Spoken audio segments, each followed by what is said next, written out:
Good day, everyone. So, welcome to our subject speech and theater art. So, for today's discussion, we will talk about the elements of stage art. So, our objectives are number one is to identify the basic elements of theater, identify the basic elements of drama, and distinguish the difference between a theater and a drama. So, let's now proceed to the basic elements of theater when it comes to script, text, scenario, and plan. So this is the starting point of the theatrical performance. So the elements most often considered as the domain of the playwright in theater. So the playwright's script is the text by which theater is created. It can be simplistic, as in the 16th century, with a scenario used by the acting troupes of the Commedia dell'arte, or it can be elaborate, such as the works of William Shakespeare. The script, scenario, or plan is what the director uses as a blueprint to build a production from. So the process, so this is the coordination of the creative efforts usually headed up in the theater by the director. So it is the pure process by which the playwright's work is brought to realization by the director, actors, designers, technicians, dancers, musicians, and other collaborators that come together on the script, scenario, or plan. So this is the works in progress stage. Next is the product. So this is the end result of the process of work involved. The final product that results from all the labors coming together to complete the finished work of script, scenario, and plan in union with all the collaborators in the process to create the final product. So this is what the audience will witness as they sit in the theater and view the work. The audience. So this is the end result of the audience. I'm so sorry, I did not change the um definition of the audience, but please bear with me. So when we say that the audience, of course, the theater requires an audience. So this is for all the arts, public is essential. So the physical presence of an audience can change the performance, inspire actors, and create expectations. So theater is a living, breathing art form. So the presence of the live actors on the stage in front of live audiences sets it apart from modern day films and television. Next is the playwright. So this is the initial creator of the script, scenario, or plan as outlined above. So this person is the playwright. So a playwright works in that branch of literature dealing with the writing and producing of plays for the theater. So what is playwright? So according to the American Heritage Dictionary, one who writes plays, a poet's eye in fine frenzy rolling, that glance from heaven to earth, from earth to heaven, and as imagination bodies forth the forms of things unknown, the poet's pen turns them to shapes and gives to airy nothing a local habitation and a name.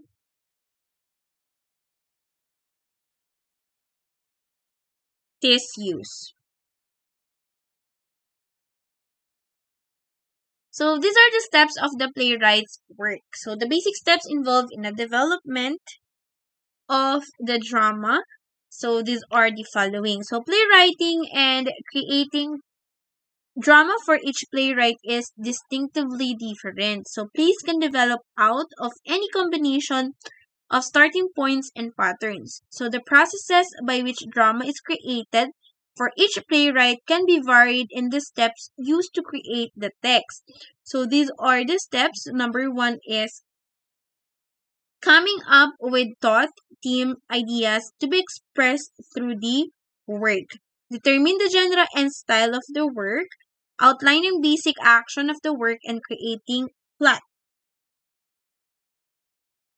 Next is establish the structure of the play and overall framework. So the development of characters presented in the work, the creation of dialogue and the language of the characters, creating music. So this can involve the rhythm of the language or actual music composition and the lyrics of the song. Establishing spectacle, so the visual and the environmental elements of the work, and the research of subject matter and relevant issues presented in the play. So these are the elements of drama. So number one is, so of course, most successful playwrights follow the theories of playwriting and drama that were established over 2,000 years ago by a man named Aristotle.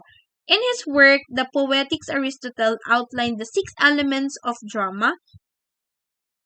In his critical analysis of the classical Greek tragedy Oedipus Rex, written by the Greek playwright Sophocles in the 5th century. So the six elements as they are outlined involve the following. So number one is thought, theme, and ideas. What the play means as opposed to what happens or the plot. Sometimes the theme is clearly stated in the title. It may be stated through dialogue by a character acting as the playwright's voice, or it may be the theme is less obvious and emerges only after some study or thought. The abstract issues and feelings that grow out of the dramatic action. Next is the action or plot. So the events of a play, the story as opposed to the theme, what happens rather than what it means. The plot must have some sort of unity and clarity by setting up a pattern by with each action initiating the next rather than standing alone without connection to what came before it or what follows. The action and movement in the play begins from the initial entanglement through rising action, climax, and falling action to resolution. Next is the characters. These are the people presented in the play that are involved in the perusing plot. Each character should have their own distinct personality, age, appearance, beliefs, socioeconomic background, and language. Next is the language. So these are the word choices made by the playwright and the enunciation of the actors of the language. So language and dialogue delivered by the characters moves the plot and action along, provides exposition, defines the distinct characters.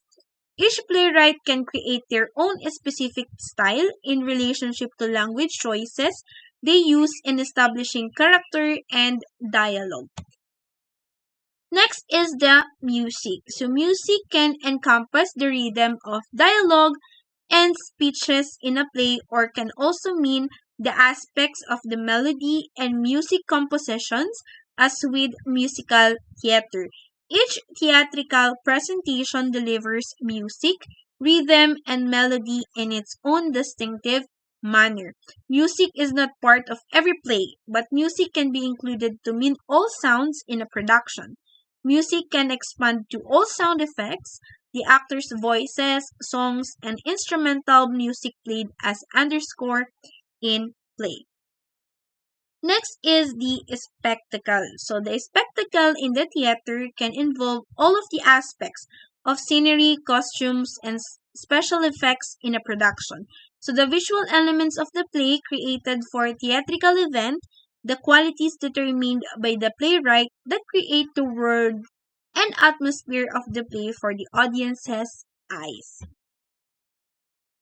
Next is the genre and form. So drama is divided into categories of tragedy, comedy, melodrama, and tragicomedy. So let's proceed first to tragedy.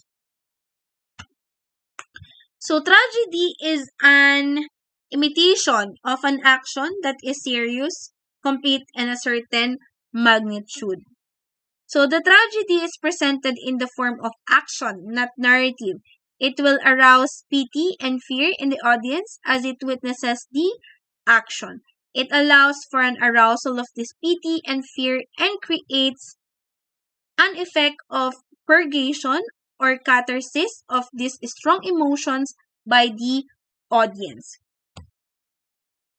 Next is the comedy. So comedy should have the view of a comic spirit and is physical and energetic. So it is tied up in rebirth and renewal.